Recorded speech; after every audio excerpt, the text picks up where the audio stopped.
another minute or so to join before we get started. So thanks everybody who is here today. And like I mentioned, we're going to give everybody another minute or two to join in. So just hang tight.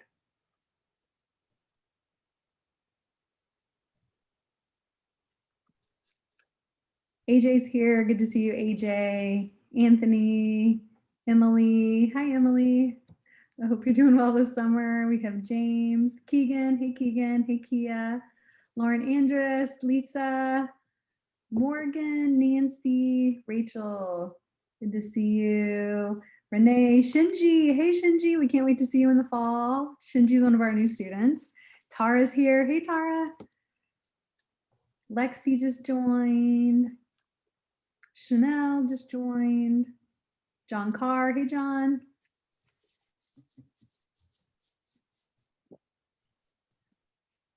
Anthony Del Rosario, Donna just joined. Hey guys, thanks for hopping in. If you're just joining us now, we're just giving everybody another minute to log on, and then we're going to get started.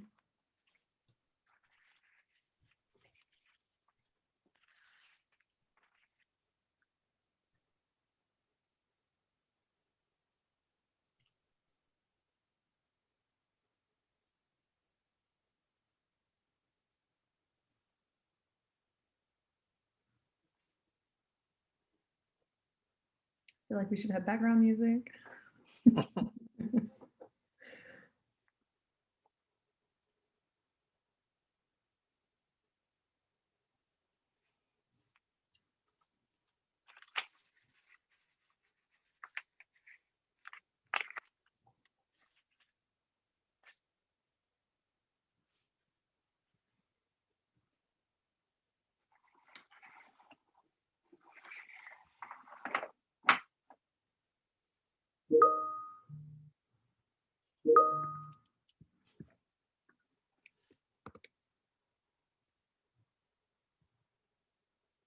Okay, so we're going to go ahead and get started. So thank you to everyone who is joining us tonight for our wonderful guest speaker, Von Glitschka.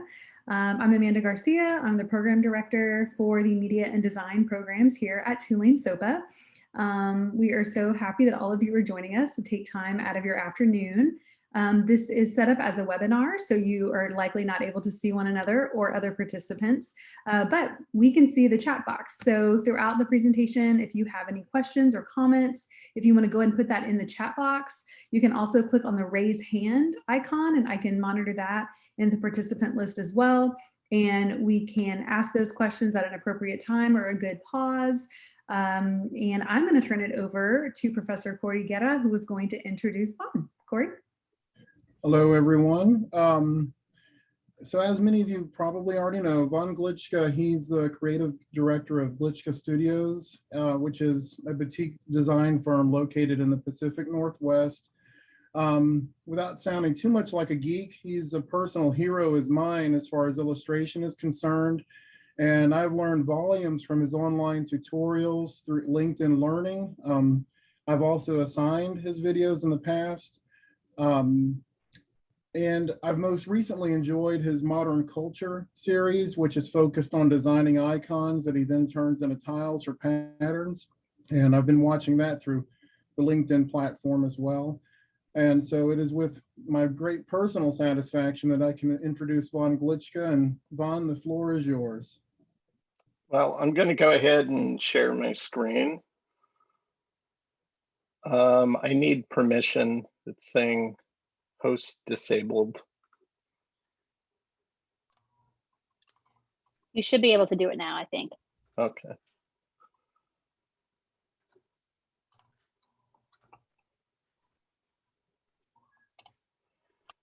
Oh, that's right. I updated my OS and I have to give you guys permission. Hold on.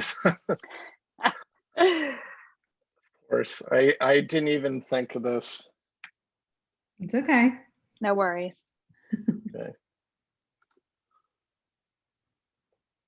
Okay, I'm gonna have to quit and reopen my Zoom app. Sorry. It's okay, we'll be here. We're not going anywhere. Okay. So attendees should be able to post in the chat now. So if you have anything you would like to ask or any questions you want us to add to a list, feel free to put that in the chat. Frankie is on. Frankie, how are you? We hope you're doing well. Kat Coney Bear is on. Jessica Daigle just joined. Good to see you guys. Vincent is on. It's great to see everybody.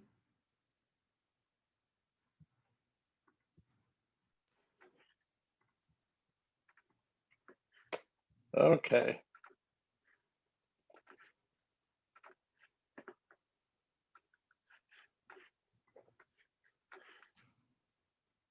So do you guys see Illustrator now? Yes. Okay, great.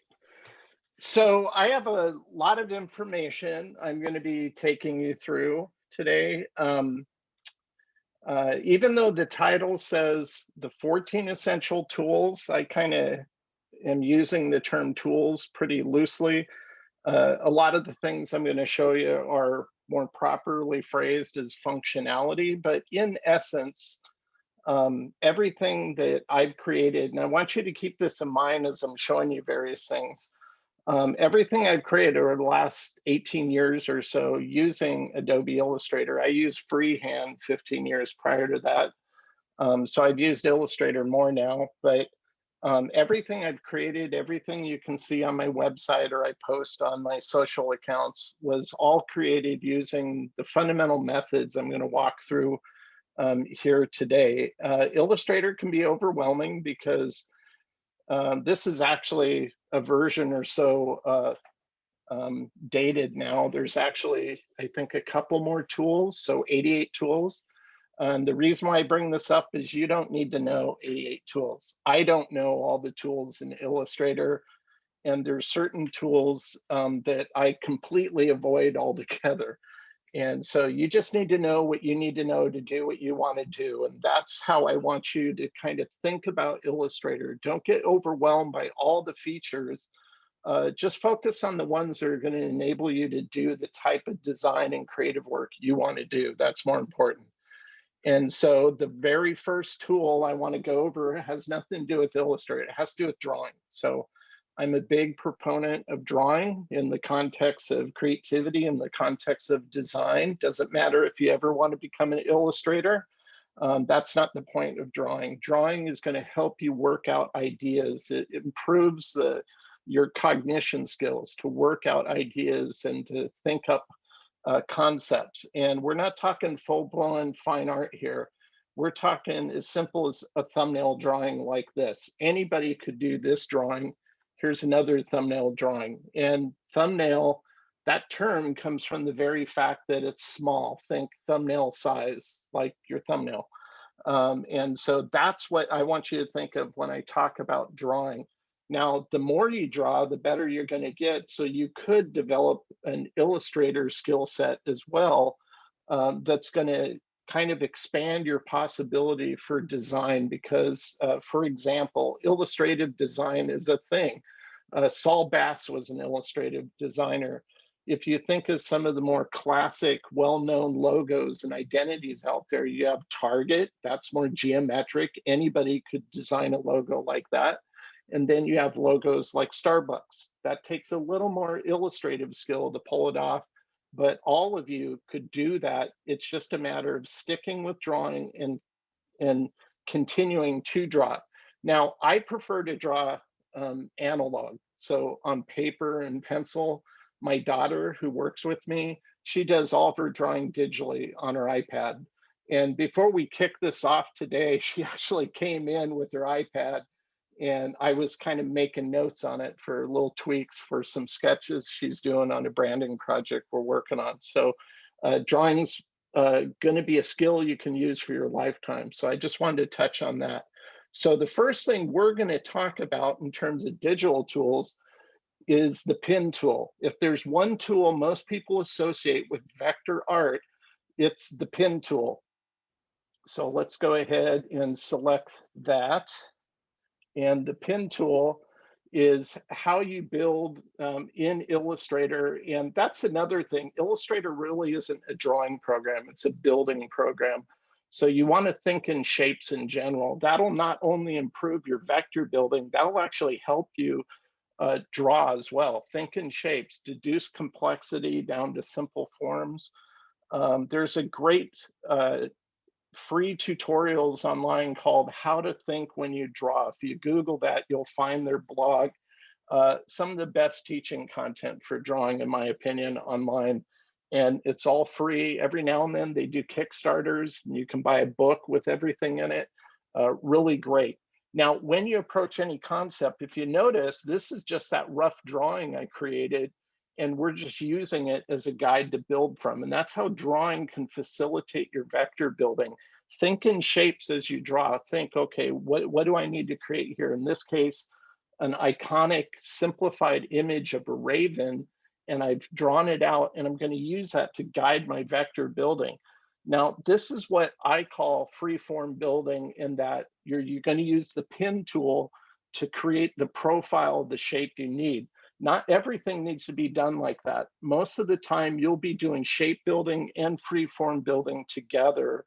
And what I mean by shape building is, if you think of a wine glass and you break it down into the elements that make up that totality of that shape, they're simple forms. Elliptical, maybe it's a rectangle and you've just moved the points in a little bit, but when you select all of them and using Pathfinder Unite, you can get everything you need. So once again, thinking in shapes is going to help you.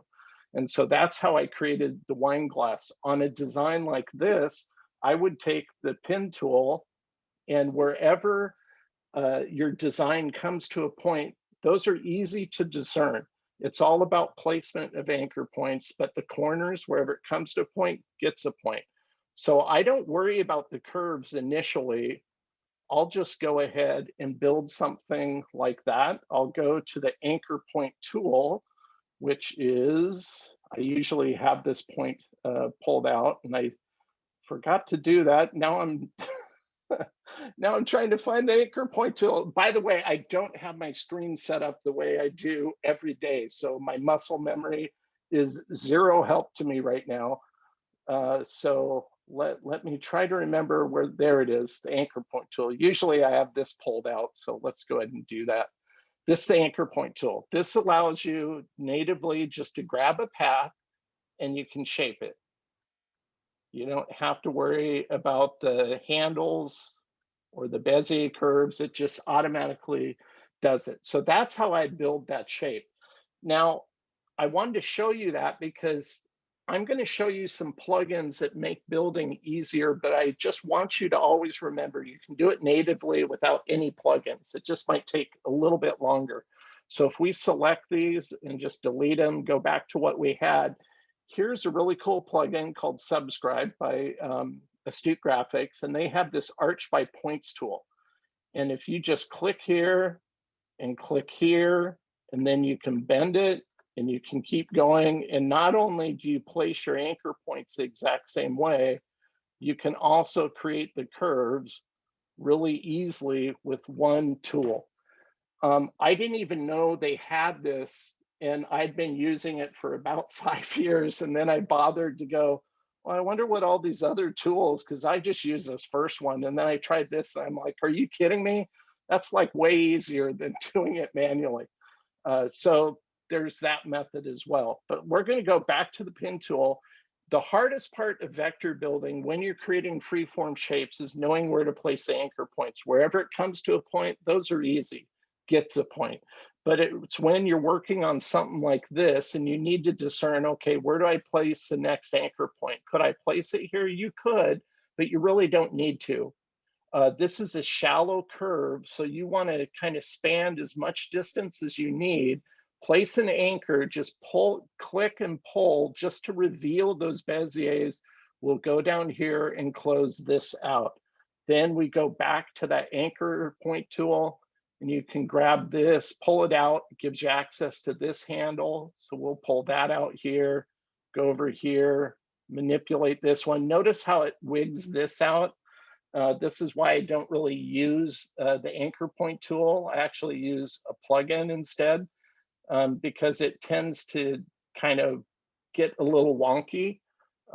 But this is how you build it natively in Illustrator. And then it's just about finessing it in order to get it exactly the way you want. So not hard, just takes time. The more you do this, the easier it becomes. So that's freeform building using the pen tool, using basic shapes to doing some shape building methods. Now, ultimately, when it's all said and done, this is what this design looked like. So let's go ahead and move on. We're going to cover shape building again. When you approach any kind of theme, analyze what you want to create. Think about shape deduction. Okay, what's the complex shape you're trying to create? What's the easiest way to create that and simplify it at the same time? And so we're going to create a shape here, and I'm going to zoom in because we're also going to touch on some aspects in Illustrator, such as rounding. So in this case, I'm going to select these two corners. This is the rounding widget, and I'm just going to round it like that. I'll grab these anchors, slide them over. And I have a keyboard shortcut I set up that's a Command C for copy, Command F for paste in place. And then I have another command, which is Object Arrange Bring to Front. And I've recorded an action that places all three commands on one keyboard press, the F3 key. And I did that so it's like a clone command. So I can just select this, and that's using keyboard shortcuts. You might want to check that out. I'm going to give you access to my book, which I cover this in detail so you can create your own shortcuts. It's going to save you a ton of time. I've been using most of these for well over 16 years. So I just select a shape, I hit F3. All that's done is made a copy. I don't have to go to any pull down menu, so it speeds up the process. We're going to go to the reflect tool, find a central anchor point, reflect that over. Then we can take this shape and go ahead and unite it together. So if you think in shapes, once again, it's going to make the process easier. So we're going to select these two elliptical shapes. We'll go ahead and fill it so you can see what I'm doing. I'll unite these. I'll select this bigger elliptical shape. We'll minus front using Pathfinder. Pathfinder is a quick way to do shape building. Now all we have to do is just select all of our shapes. Go down here. We'll select these two. We'll unite them all together. Let's zoom out. And we've created a battle axe. I don't know how many times you're going to need to create a battle axe. That's just the theme I picked to demonstrate shape building. But if you think in shapes and you think about how to use the Pathfinder in combination with them, and we're going to actually go over Pathfinder more. It's hard to show you one thing and not let other features interplay with it. And that's the other thing I'll point out. All these methods I'm showing you, they all work together. And so once you learn one method, another method's going to work with it, and it's going to allow you to work a lot faster. So let's take a look at another example of shape building. And this is also going to involve using the rounding tool. And I'm going to show you a rounding tool I use, which is the plugin. It existed 6 years before Illustrator kind of borrowed it and made their own, but didn't do it as good. But I use both, actually. I showed you how I use the rounding tool in Illustrator. And by the way, everything I'm going to show you here, you can do with the corner fillet tool. It'll just go a little slower. So this is called dynamic corners. And I like it because I don't have to pre-select anything.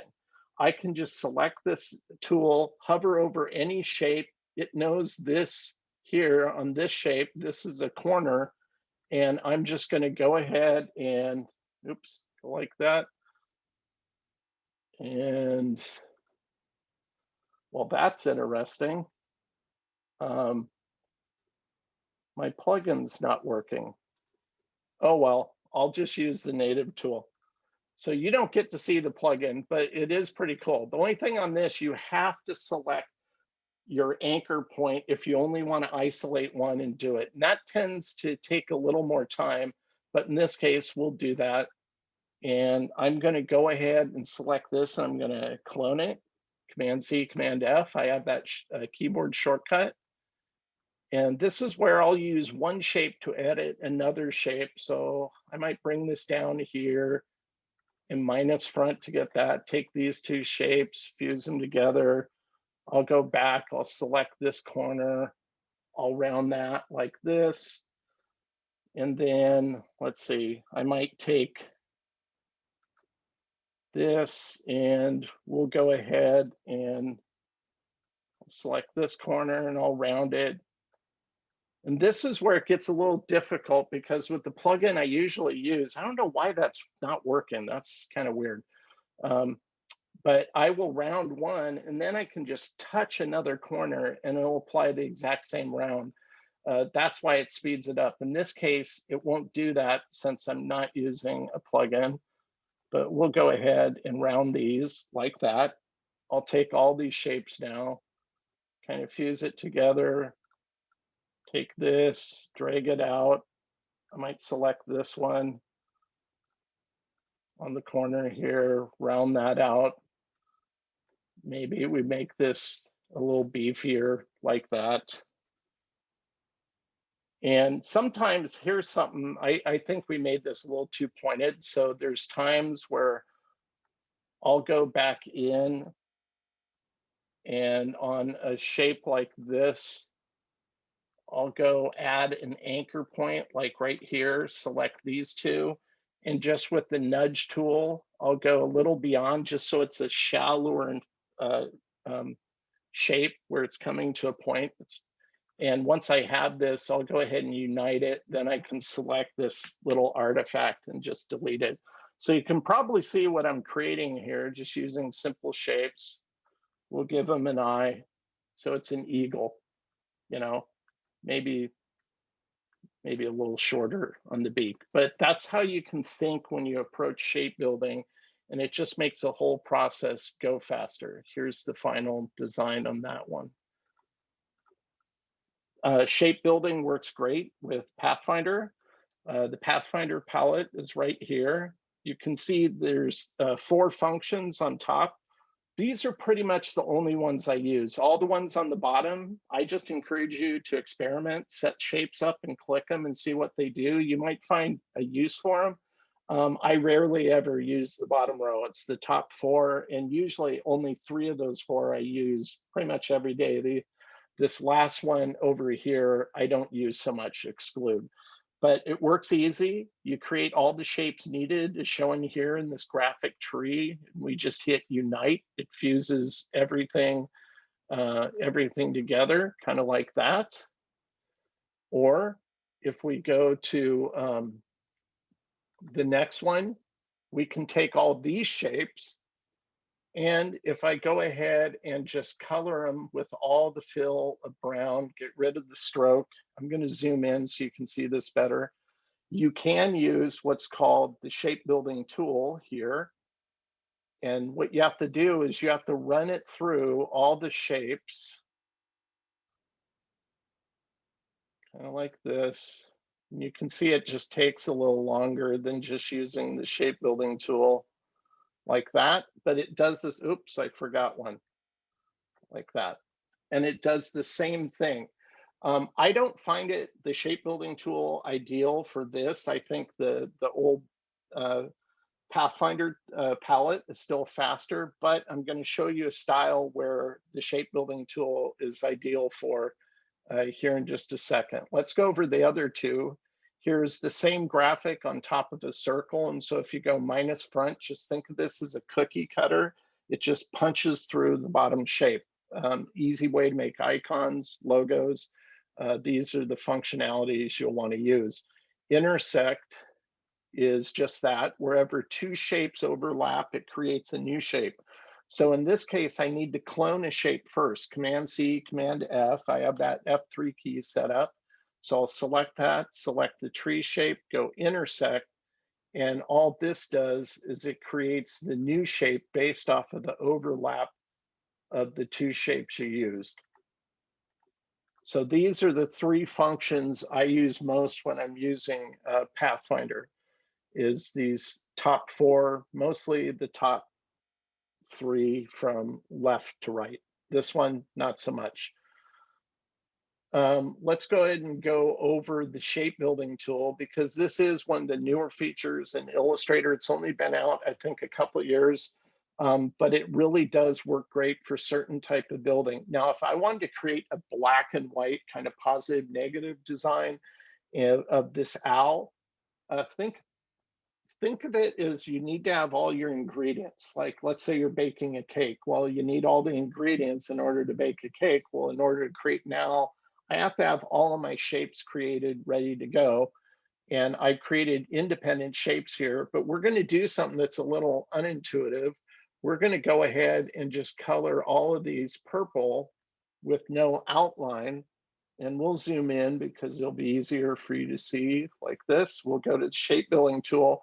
And as you hover over any of the elements in a design, by default, it's going to add these shapes together as you drag over it. If you hold Option down, it's going to minus them.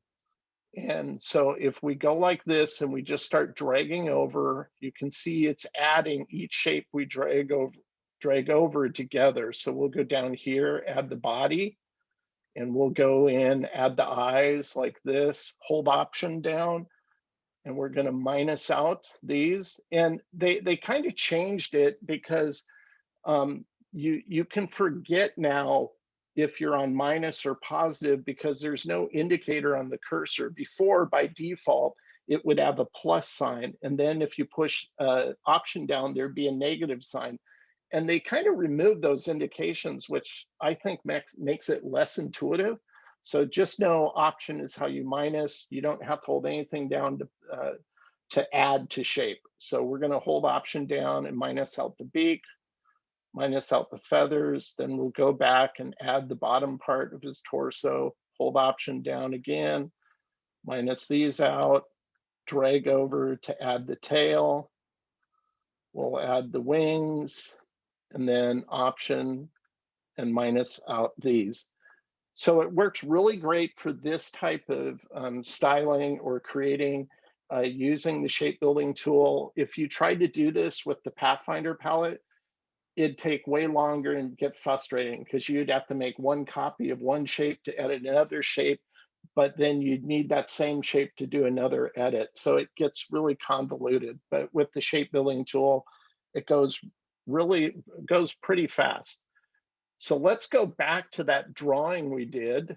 Once again, a thumbnail drawing, and I'm going to show you why this tool is so great for building certain types of design that can be created using nothing but strokes. It's a pretty popular style now to do motifs that are all stroke based, no fills, just weighted strokes, and you color it. Works great on a colored background. And this is kind of the thinking I'm wanting to do on this. Now, in years past, you would have to zoom in on these areas that overlap, and you'd have to grab the scissor tool, and with smart guides turned on, Command U, you'd have to hover and figure out where they overlap, then click, then select, and then delete. That's the only way you could do it. Well, once this tool came out, it makes the process so much faster. We can select everything, go to the shape building tool. And once again, we want to minus, so you have to hold Option down. And all we have to do is drag it over all of these areas that go outside the shapes, like this. And by the way, I have a mouse. If you're using a Wacom, it goes faster. And you can just remove them that quick. Focus on this inner one, get rid of that, and you're done. So no more using multiple tools. It makes the process go a lot faster. I forgot to turn my page on my notes. I'll go off on rabbit trails if I don't do this, by the way. So once we have the artwork edited the way we want using the shape building tool, we'll just figure out what weight we want to set on this. And then we can go to Object, we can go to path, and we can go to outline stroke. It turns it into shapes now. So if we go to outline mode, you can see they're just shapes. There's no strokes anymore.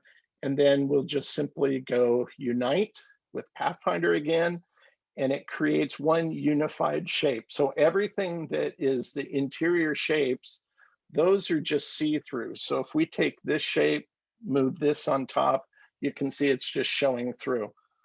So what we need to do is we need to turn this into art that we can colorize. And that's easily done by going to Object, Compound Path, Release. You might have to ungroup it. And then if we color these white, we can color the background black. And now we have the background shape is just this shape with islands of white sitting on top of it. So that's usually how I'll build this style is it'll start off as a stroke. I'll figure out the weight, I'll expand it, and now we can go ahead and colorize it. And this is where I like to use what I call tonal families. I used freehand for 15 years. And one of the features in freehand that I really, really missed when Adobe bought Macromedia and freehand and then killed it is you could drag a swatch from the color palette onto the desktop and kind of lock them together. And that way you could see them a lot larger and you could adjust the colors to get the tonal values just right. Well, you can't really do that in Illustrator. And so ever since I moved to Illustrator, I just create my own just simple squares and drop the colors and compare them side by side to work out the values so the contrast is good. And it's just a habit I got into. And that's what you see here is kind of how I set that up. And then once I have my artwork built as I showed it, I'll use the eyedropper. And the way the eyedropper works, you can select a shape and just sample the color, and it will apply that color to the shape selected. Or you can hover over a color. Let's hover over this dark green, hold Option down. You can hover over the dark green, sample it, hold Option down, go to where you want to apply it without even selecting it, and just kind of squirt it onto that. Okay, that sounds weird, squirting it onto vector shapes, but you get what I'm talking about. That's how you can use the eyedropper. And that's all I do when I'm working on a design like this is I'll just go ahead and have the eyedropper and I'll just exploring. Usually I don't know exactly the color combination I want to use. I'll just start playing and sampling colors until I get what I think looks good. Now, right now we're using this black for the outline and I thought it would look better having it blue. So that's usually how I do kind of color exploration. Now, one thing that people don't know, many people don't know that is you can just grab any kind of raster image, whether it's a photograph or a graphic you've seen, and you can place it into Illustrator. And if you use the eyedropper, you can sample from this. So if we select this art and we decide, I want to take a brown from this palm tree, I can use eyedropper and just sample that brown, or maybe this blue, instead of being this kind of muted aqua, we want it to be more like the sky up here, and we can sample that. Or maybe instead of orange, it's the sand that's on the beach. So you can do that kind of sampling.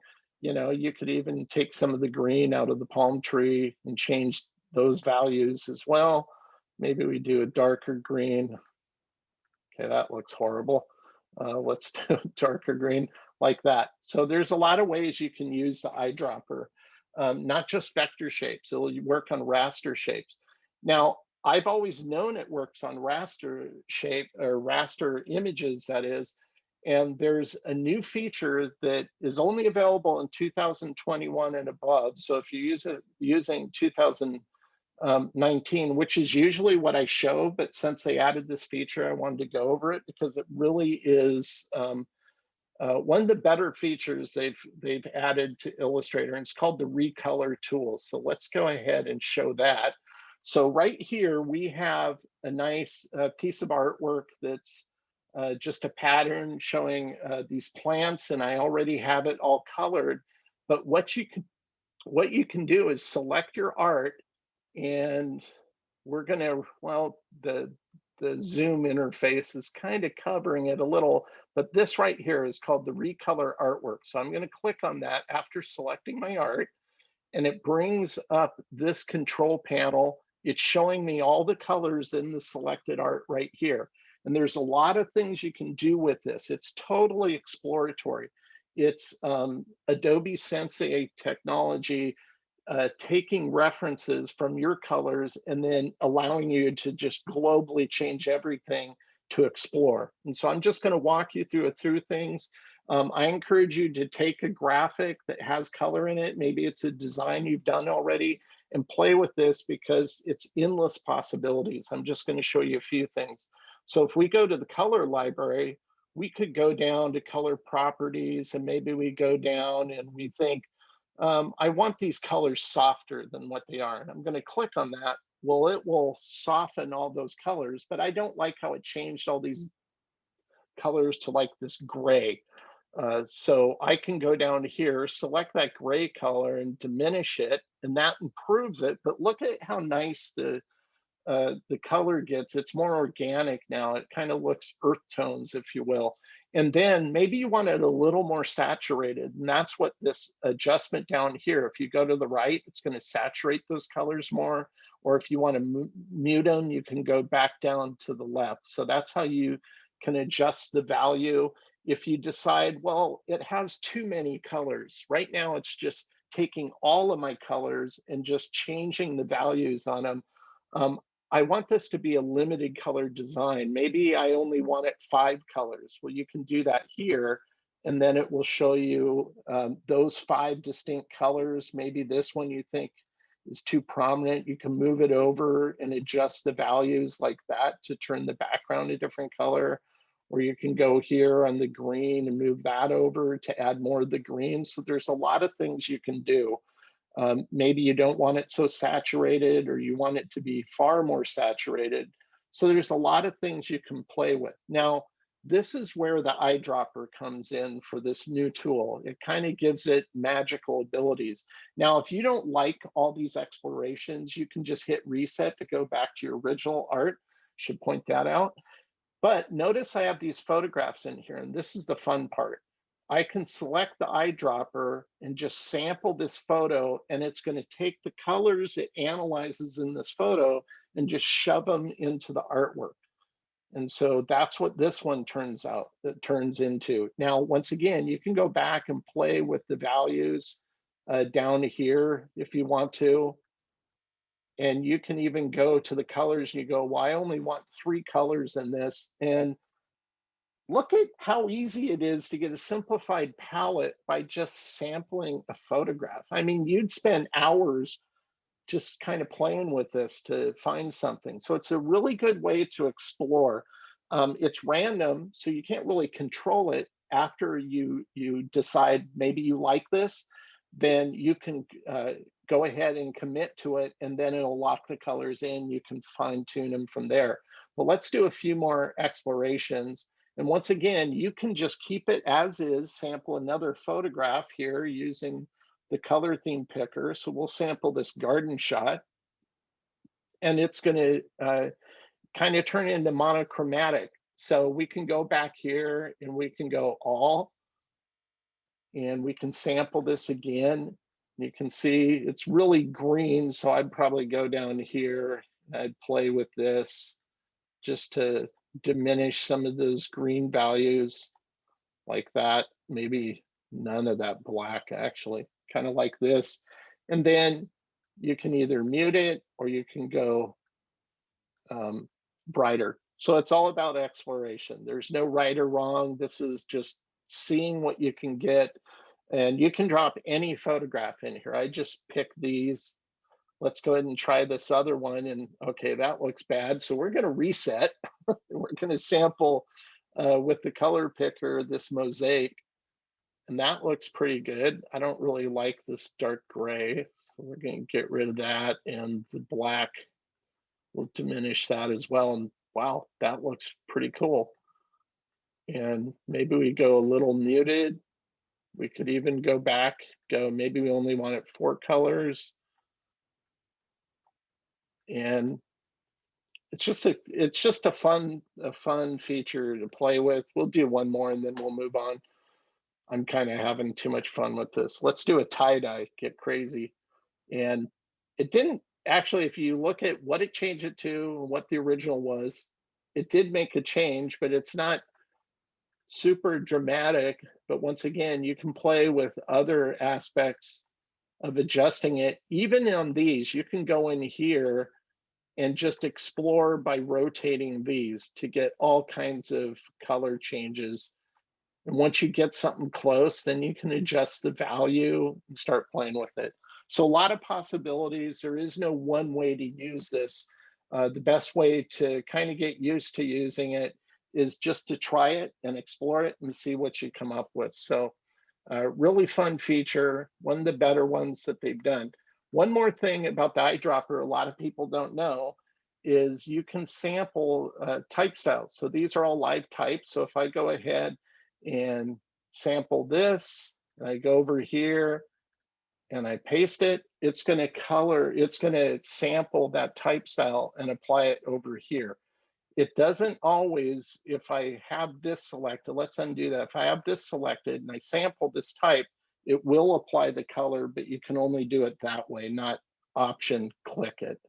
So if I want this style, I can go ahead and just sample that with the eyedropper and it'll apply the style. This works for paragraphs. So if you have, here we have the original Star Trek font on this paragraph, and I want to apply it to the Star Wars paragraph, which is verboten in geek circles, I guess, you can do that as well. So a lot of people don't know this. The one limitation is if you have an effect, it's not going to apply the effect. We have a slight drop shadow on this. It's just going to apply the styling of the type and the color of the type, not effects such as drop shadows, or in this case, I skewed it so it's shifted a little bit. It's only going to take the core font and the color applied to that font. So that might be helpful to you as well. Let's go ahead and jump. Could I Yep. ask a quick question? I have a bunch of people texting me. So Sure. when you were talking about the recolor tool and you were trying different photos for different color combinations, is there a way, almost like in Photoshop, how you can take a snapshot and go back to that combination? Is there a way to do something like that similarly in here so you can save those different combinations as you're experimenting? Yeah, I'll just show you that really quickly. Appreciate that. So let's say well, we're outside of it now. We have to select the art. So let's say you like this combination. Then what you can do is you can go up here, oops, not that one, here, and you can go color. You can save it. Now my short question is yes, you can save it. And I'm trying to figure out how to do that. Maybe it's under advanced options. Mm-hmm. Nope, that's the old complex tool that nobody used. Okay. Yes, you can save your color explorations so you don't lose them. Okay. But we'll Google it. We'll Google it. So. It's okay. We'll Google it. But I know you can, because if you do that, then they'll be available. If you go back to this and you go to your color groups, it'll be all listed here. This just has one. Yeah. Gotcha. Thank you.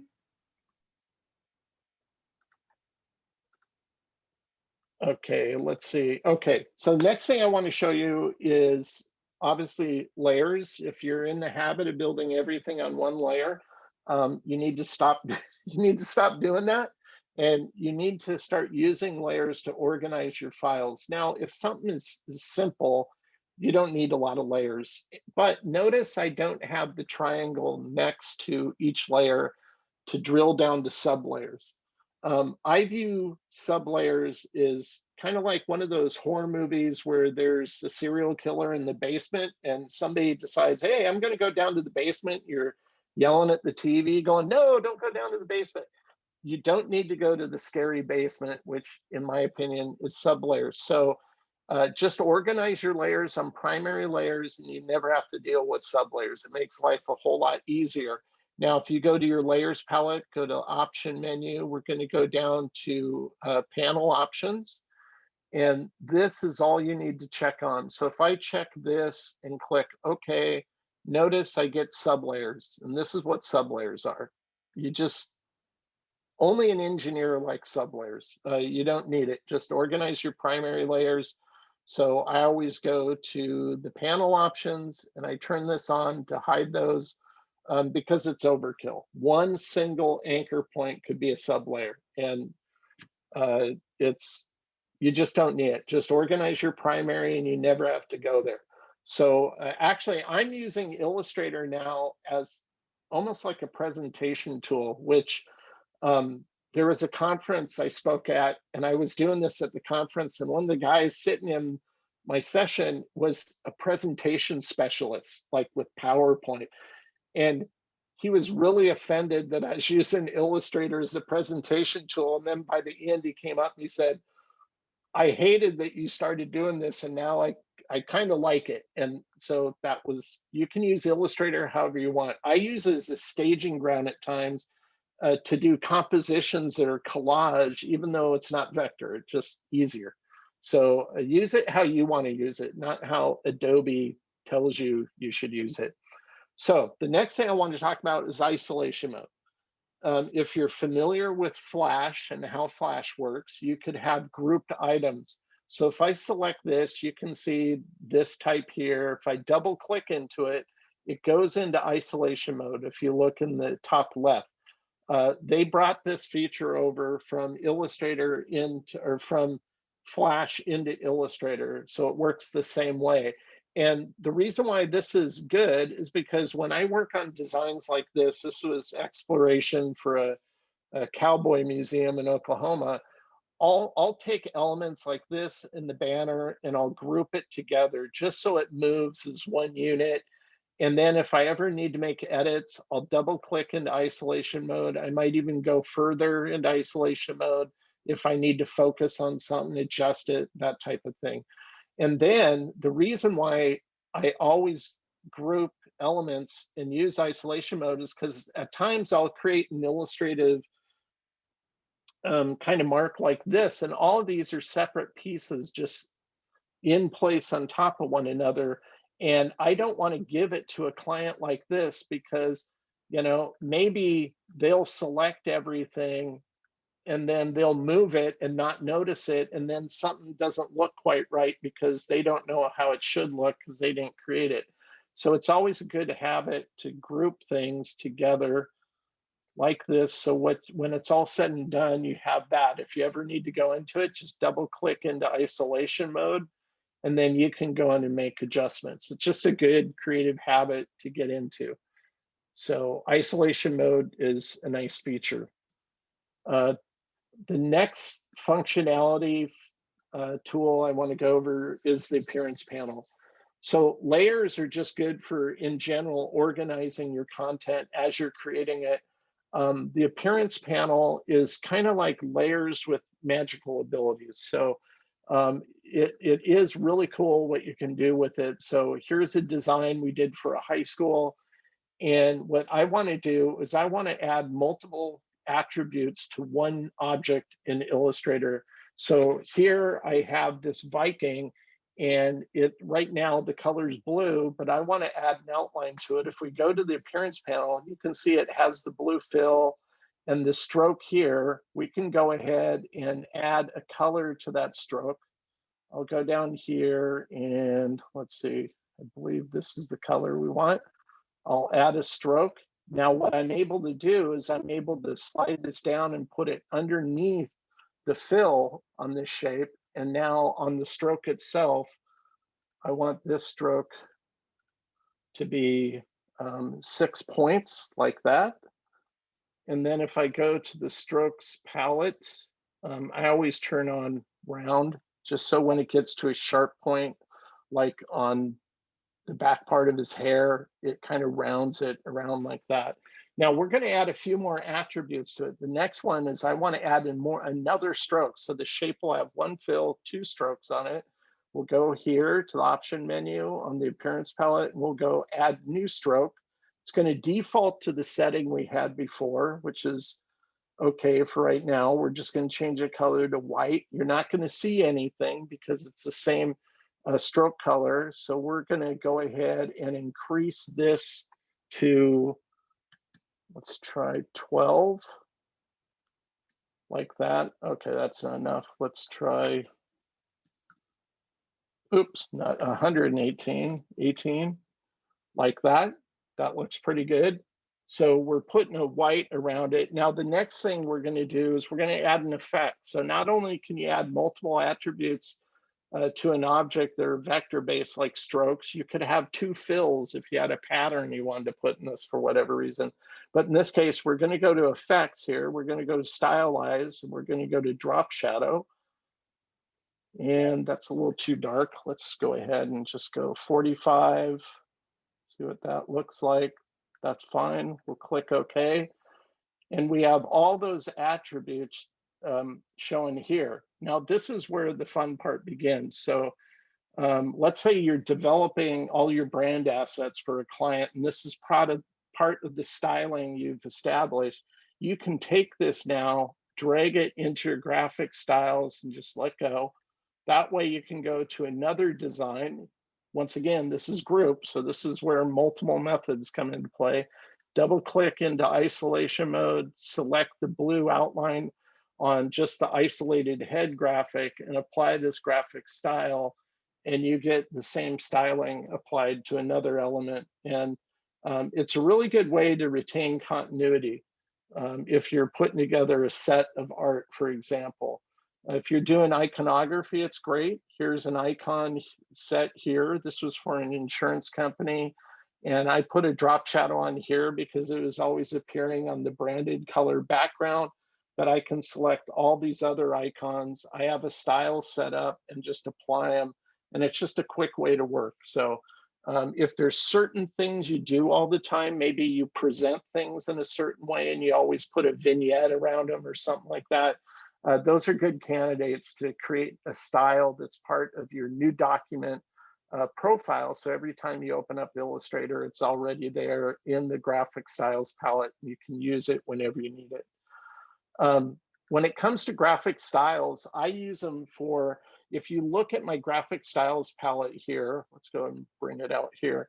You can see I have all of these weights. I have a 1 point, a 0.75, a 0.5, a 0.25. I have a dash line, and I even have a dotted line, although I don't see it in here. Looks like it's not in this file, but it's in every new document I create. That way, the reason why I have these different weights is because if I'm building and I'm not zoomed in, then I'll use the 1 point line. But if I zoom in on something, this 1 point line is too fat. I can't see if I have a sketch I'm building from. So it's easier to see that detail if you're using the thinner line. And I don't want to always go to the stroke palette and then drill down to what specific size. I just have a graphic style, so I can just click the styles and get those sizes. So that's how I start every project. So you might consider doing that. Let's go and put this back. And we're going to jump to the next thing. One new feature in Illustrator that came out a couple of years ago is there's a lot of functionality that if I want to do an offset on this, I click this offset shape, or I click this background shape for this artwork. And then if I want to do an offset, I'd have to go to Object, Path, Offset Path. And you saw as I was moving over here, sometimes you do that, and then you have to go over, and sometimes you'll do it again.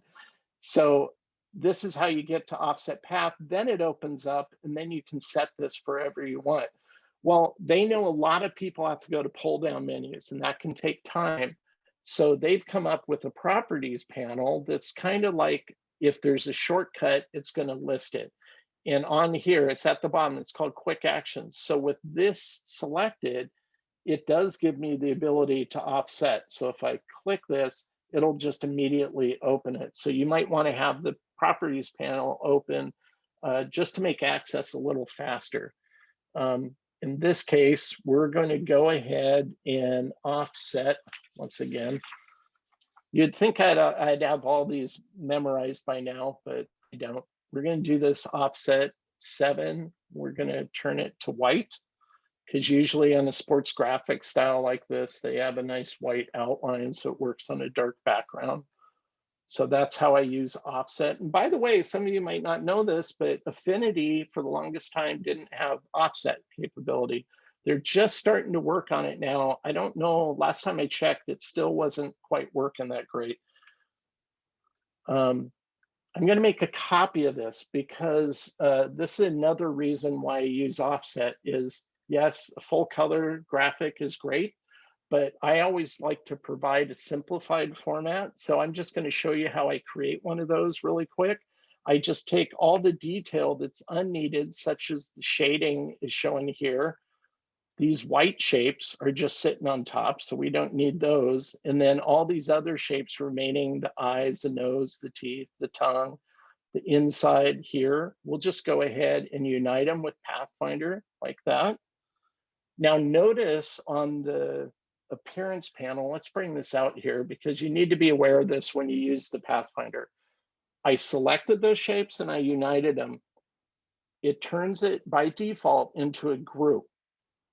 You want this to be a compound path.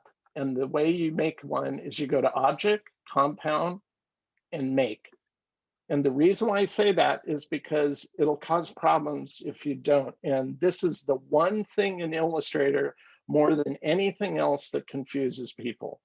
And I've tried to get Illustrator to change it. And years ago, I convinced them they should just make it by default, everything's always a compound. And they did that for one version. And then all the Adobe trainers got hot and bothered because they changed it. And so they put it back and people are confused again. So the reason why, I'm going to show you why, but I just wanted to point that out. So I have a keyboard shortcut F7 that just changes to compound because it won't stay a compound shape.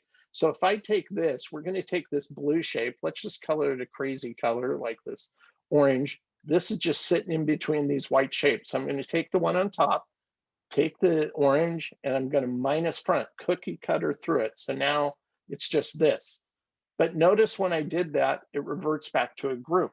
So I have a keyboard shortcut F7 that changes it back to a compound. Then I'll select the shape and then I'll minus front. Again, it's going to revert back to a group.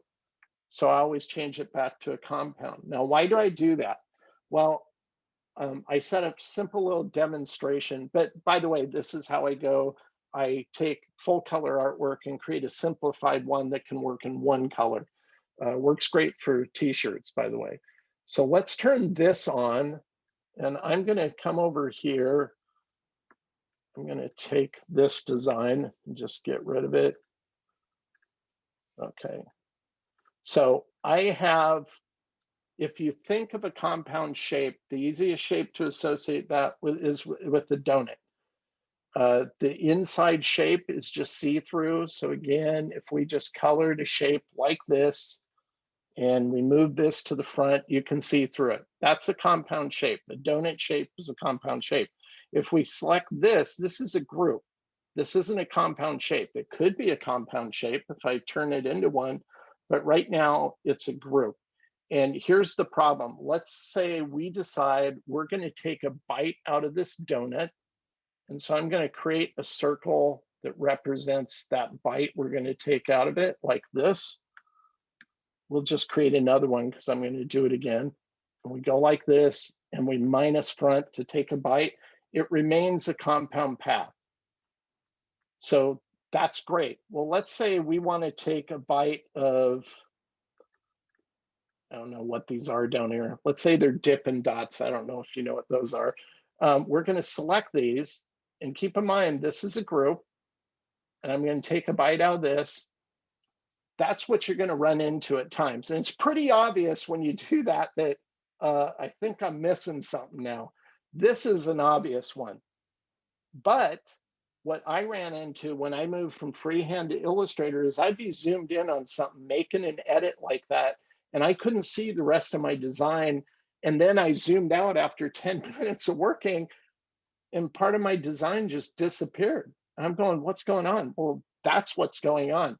So because this is a group, we're going to change it to a compound. So notice it's a group, change it to a compound, take a byte from it now, and nothing will disappear, but it reverts back to a group. So if I decide I'm going to take another big byte from this, like that, I'm going to still lose stuff. So you always have to be aware of that when you're doing shape building like this, because you'll lose stuff. So after you create it, if you're going to you make another edit with the Pathfinder, just set up a keyboard shortcut to turn it back into a compound path. That way, when you go to edit it, you won't lose anything. That's the easiest way I can explain it. It's still kind of confusing for most people. And I don't blame you, because at times I've been given files where people have set stuff up and I'm like, I don't know, I can't figure this out. It's just not working. So if you've ever ran into that, just know you're not doing anything wrong. That's just expected behavior in Illustrator, unfortunately. Okay, let's jump to the next one, which we're going to focus on the rotate tool. Pretty easy. Any object you select, you can just hover over the corner and this will give you the ability to rotate whatever you want, like that. Or you can select a shape, go to the rotate tool.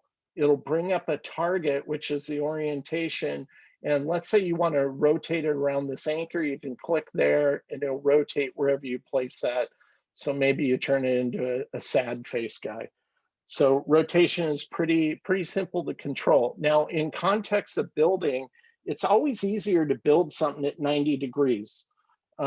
Not so easy to build things at an angle. So I'm going to show you how I use rotate in the context of building.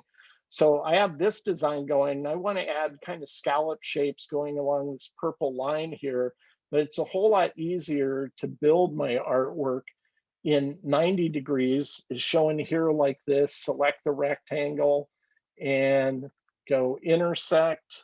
We'll apply the color back to it using the eyedropper. By the way, all these things again work together.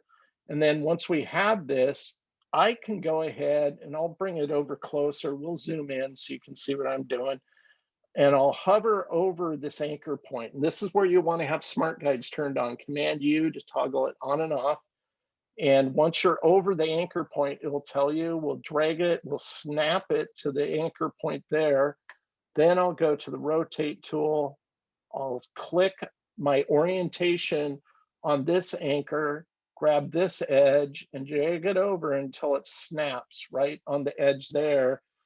And when you do this, it still keeps your bounding box associated with the art. So it's really easy just to size it up however you want it to be.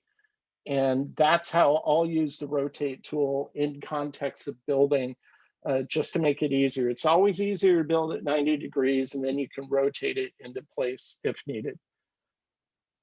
We have a few more things to go over. The next one, this is pretty simple. Symmetry.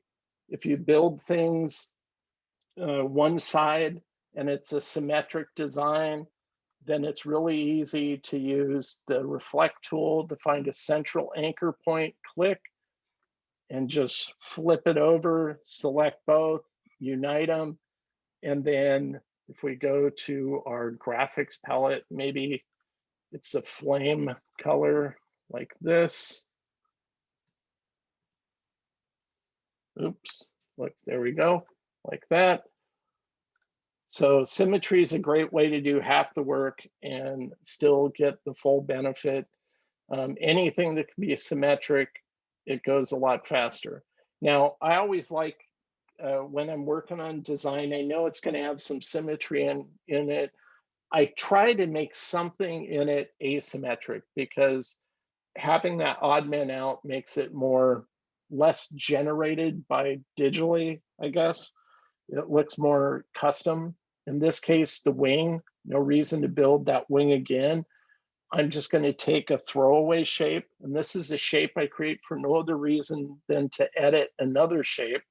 And we'll use the Pathfinder again, minus front. Then I can select everything, unite it together, and in this case, maybe it's blue, like that.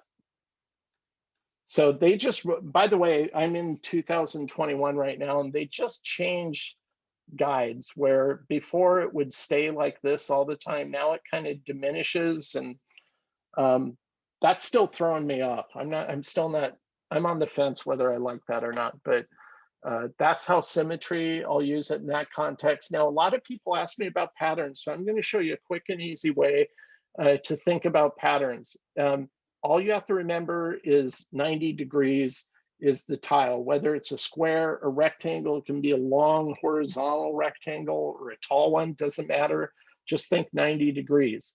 Whatever your content is, in this case, these floral images, anything that falls within that shape, consider this the bounding box. Anything that falls within that shape, those are free floaters. Those can go anywhere you want. So figure out what's going to overlap the shape. So if it overlaps on the top, like these two, then no, those are going to have to come in on the bottom, and the same on the sides. If it goes off the left, it comes in on the right. So I usually test it to make sure I have the spacing looking good. And when you have a bounding box and smart guides turn on, just clone it, Command C, Command F, then just slide it down, snap it to the corresponding corner, and you can see this is all sizing fine. I do the same thing going horizontally from left to right as well. But ultimately, all you need for your final art is just this. And it's really easy to create a pattern. So if we just select this, all these, including the bounding box, I'm going to show you why we're keeping the bounding box. We're just going to drag it into our swatches palette, let go. This creates a pattern swatch. We'll double click. This takes us into this pattern mode. And if I click on the pattern tile tool, it's going to select a bounding box based off of all of our artwork. And all we have to do now is we're just going to slide this down and snap it to the bounding box we have here. And notice the artwork in the preview is coming in on the bottom. That's what we want. And then we'll slide this to the right and snap it to the bounding box. And so now we have a working pattern. All we need to do is select our bounding box and just delete it. We don't want that part of our artwork. And then you can double click the background to exit to the artboard or go up here. This is kind of like isolation mode of sorts. And you can click save, you can name it whatever you want. We're just going to double click the background. And so now if I take this shape, and as I showed you before with appearance, you can have multiple attributes on a shape. Right now we have a fill. We're going to go ahead and add another fill. And then we'll go and we'll select the pattern and it will fill. So we have two fills. One is a pattern, one is the fill color underneath it.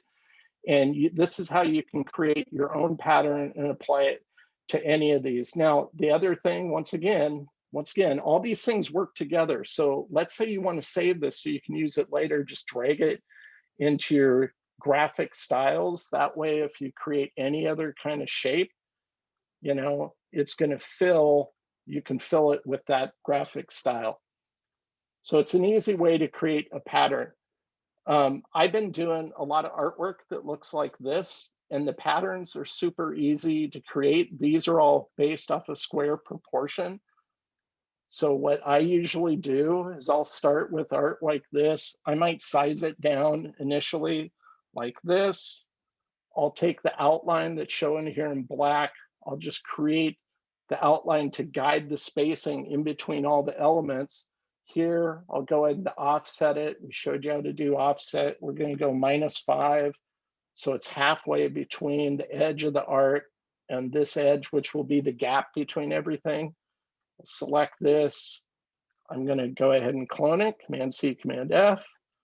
We'll rotate it. And then I'm going to snap this to the inset of the other art. I'll select these again. I'll clone everything here, rotate it 180, slide it down, and then we'll just use these guides to snap. So you can see there's an even distance in between everything. I'll select these, drag and drop, double click into this, go to the tile tool. I'll hold Option Shift down so it just snaps once And then I can select this and go select all same line work because I don't want these in the art, and delete it. Double click to the background, go to a sample shape here, and we'll just apply the fill to that, get rid of the outline.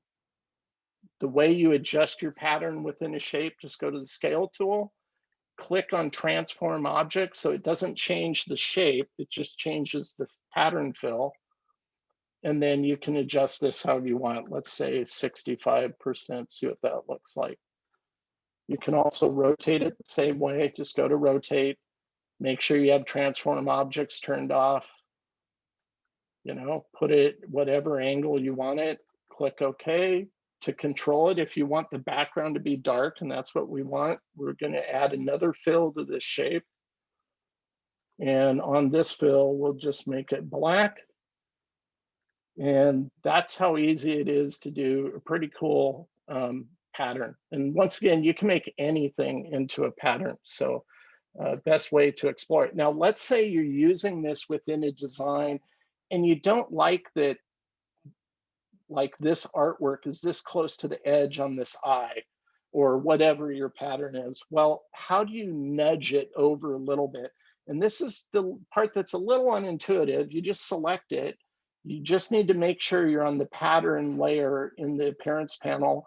And right underneath the escape key on your keyboard is that little tilde symbol that looks like a snake laying on its side.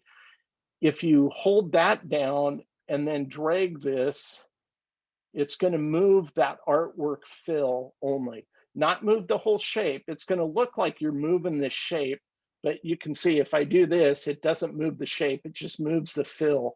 So if you look at this corner here with this tooth, we're going to hold tilde down, I'm going to move it over, and it moves that filled pattern. That's how you adjust it. Not very intuitive. I wish they would make that a little easier to see, like you could see it actually moving so you could gauge it better, but that's the only way you can do it. So that's that. That's how you use the tilde key. And here's my book. Don't buy it on Amazon. They charge way too much.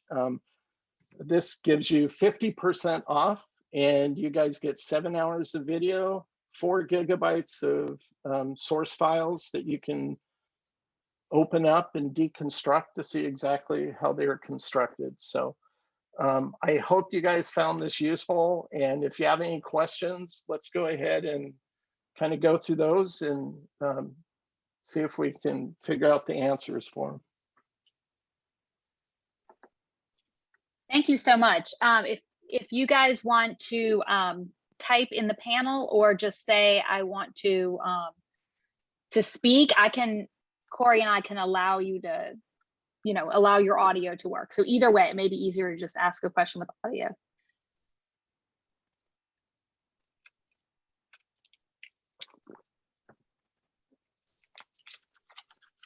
Vaughn, I've been following the chat. People are saying you're a wizard, sorcery. Everyone's kind of losing their mind. So I think a lot of people just are definitely going to want to go back and look more at this. And people are saying thanks. Does anyone have a specific question? Or just raise your hand. Let's see. I'm really not that hard to stump, so.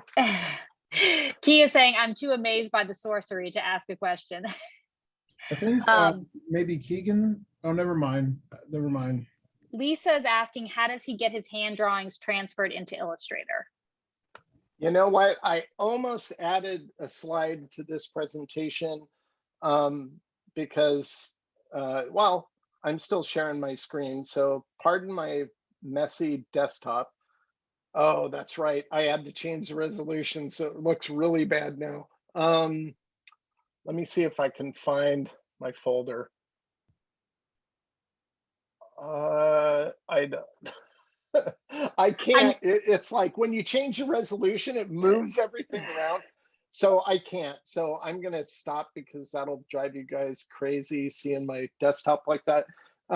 It's just a desktop scanner. It's I use a Epson Perfection. Mine's a little older. It's a V30, but they're like dirt cheap. They used to be really expensive back in the day. Now you can get one that can scan. It can scan as high a resolution as you want. I've created brushes where I scanned at 2500 PPI. Usually I scan in a drawing around 600 PPI and just save it as a bitmap TIFF or a grayscale TIFF, place it in Illustrator. I might knock back the opacity on its layer, lock the layer, and then create my vector art on top of it. So it's a good investment. It's a lot easier than trying to take a picture with your cell phone and push it to your desktop, because you might not get it like proportionate. You're going to skew it a little. And this way it's flat when you scan it and it's easier to work with.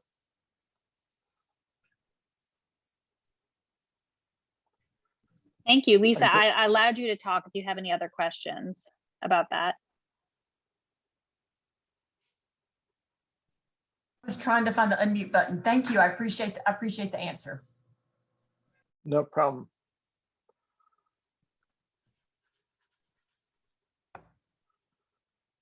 My daughter does all of her drawing again on her iPad. So when she sends me her sketches, she exports out of the app she uses on her iPad is Clip Studio, and she saves out a PSD file and just pushes it to me through Dropbox, and then I'll just place that into Illustrator and build on top of it. That's what I was gonna say. That's a recent change in my process. Is I'll draw in Procreate, and then because it's gonna translate in crystal clarity into Illustrator, and then I can do my tracing, whatever I need to do to build. I used to frustrate my daughter when she first started working with me, because she did all of her drawing digitally. She does all of her sketches digitally. I don't. I still prefer tactile. So she'd bring in her iPad and I wanted to mark it up. So I'm trying to put tracing paper on her iPad and like draw on top of it, and it's moving the screen. She's getting all frustrated. So now we figured it out. She just brings in her iPad and she creates a layer in her app and then colors it red. And that way I can draw it on top of it and it works. So we kind of figured it out. But she'd always go, so don't touch my screen. They get all picky about that. So there's a question from Vincent. It says, do you have any tips on how to work with tracing images once you transfer them in, so you can manipulate them and color them however you want? Which I think some of that you kind of covered, but I don't know if there's another. Yeah, I didn't really go over image trace, but it's pretty simple. The image, it just depends like what kind of tracing you're doing. If it's just black and white line work, then to be honest with you, years ago they used to have a separate app called Streamline, I think it was called back in the day, and you would scan in a drawing in a flatbed and bring it into Streamline, image trace it, then open it up in Illustrator. I always thought that worked better than their image trace capabilities in Illustrator. Frankly, I don't use it a whole lot. I actually, it's funny because I was trying to take a photograph I did of a wood siding, and then I wanted to image trace it to create a vector texture. But then when I did the tracing, didn't really make the texture work because it wasn't perfect. But because that failed, it made me discover that I could do a repeat pattern in Illustrator using a raster image. I didn't even know you could do that. And so it's kind of funny at times you get frustrated because something doesn't work, and then you realize there's this other thing you didn't even know existed you could do. So yeah, image trace isn't hard if you have access to LinkedIn Learning, or actually just do this. If you have a question, just go ahead and email me and I'll reply to it. I have some stuff I could show you in terms of kind of what I consider best practices for image tracing.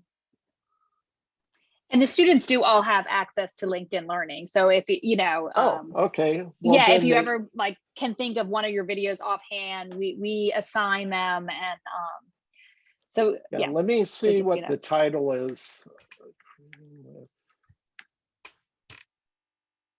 Okay, I have it. If you go to dvglab.com, that'll take you to LinkedIn Learning, all the content for that series, and look for a movie called Creating with Image Trace. And that'll pretty much cover image tracing in the context of Adobe Illustrator. Awesome, thank you. And I think I there have was- there's a Go ahead. no, go ahead, Corey. Tamsin has a question. Do you have any tips or tricks for using the masking tool? The masking tool. Wait, I know how to create a mask. I mean, what do you mean by the like masking content? So Can't- just as a reference, Okay, go ahead. sometimes I use it to mask like photographs to different shapes, and or maybe I add different layers or a texture on top. Oh, a And clipping mask. it just gets so complicated. So I just was wondering Oh if you yeah. had wizardry that you could share. I think that's when if something gets complex, that's when I tend to add more layers just so I can lock the layers I don't need to interact with, focus on the layer that I need to do something with. Yeah, masks there's a couple different ways. You can use a clipping mask, which is just you create a host shape and then you're just masking, let's say a photograph, like you said, and only showing or revealing whatever you want. The frustration with clipping masks in Illustrator is even though you don't see, let's say 70% of something you have masked, if you go to export out a file, it takes into consideration everything not shown that's being masked, which they still haven't fixed that yet. And that's been a big request from people. So keep that in mind. But they also have a opacity masks are pretty cool. You can get some really nice effects with that. You might want to check that out because that allows you, instead of being a hard edge mask, you can have a diffuse mask. So if you have a shape, let's say it's a black kind of oval shape, and you apply a Gaussian blur to it, then you can use that. It has to be black and white. Then you can use that to mask something. So wherever it fades out, your mask will show it as fading out as well. So opacity masks are kind of a good way to get certain look and feel that you can't do with the regular clipping mask. Thank you. I have one more from Donna, who is asking, do you think that Affinity will ever really compete with Adobe? I see artwork from Affinity. It looks awesome. I don't, until agencies start using Affinity or adapting to it, I kind of doubt it. I mean, if you're an independent designer and you don't need to accept or deliver native AI files, then there's no reason not to use Affinity. But if I'm like, I receive files all the time from ad agencies, and I have to be able to see what they're seeing, which means I have to have a certain version of Illustrator. And some of those things are proprietary, so they're not going to show up in AI. Now, if it's just pure base vector art, then it really doesn't matter. So it just matters what kind of work you're doing. But Illustrator, well, their primary focus is, okay, how do I say this and say it nicely? There's a snapping bug in Illustrator. They first released it in CS6 when they had the first version of CSX that was Creative Cloud compliant. When they released that, there's certain times where you go to drag an anchor to a path or another shape to snap it to it, and it just acts like there's nothing there. It doesn't snap. Doesn't happen all the time. It's an intermittent issue, but that's been around since CS6, and I've been trying to get them to fix it. I even showed it to them when I was in India, and They said we're going to fix it, and they still haven't, and it's almost 10 years old now. So the whole reason I bring that up is that their priorities aren't what we would think they are. Their priorities are geared for agencies, because, like, for instance, I'll give you one example. I know one agency, WAP, they're a global agency. They have like 8,000 employees worldwide, but they pay a licensing fee to Adobe of around $40 million a year just to use Creative Cloud.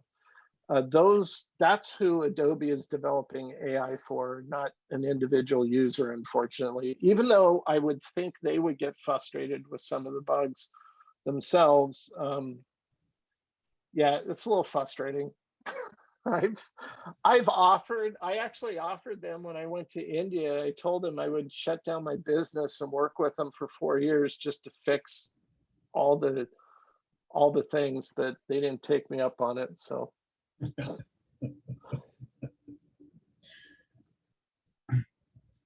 Are there any other questions for Vaughn?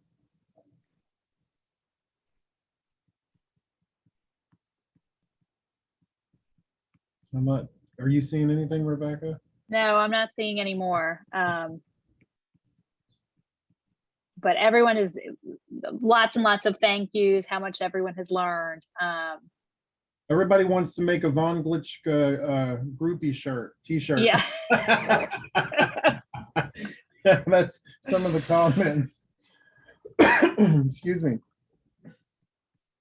Well, follow me on Twitter, because one thing I've been doing is I did it for the first time last week, where I opened up the modern culture stuff I'm doing for anybody who would want a custom one, and it's led to some pretty crazy ideas that are kind of cool. And you never know, it might end up as a sticker or and I give you the art, by the way, so you can do whatever you want with it as well. So just follow me on Twitter.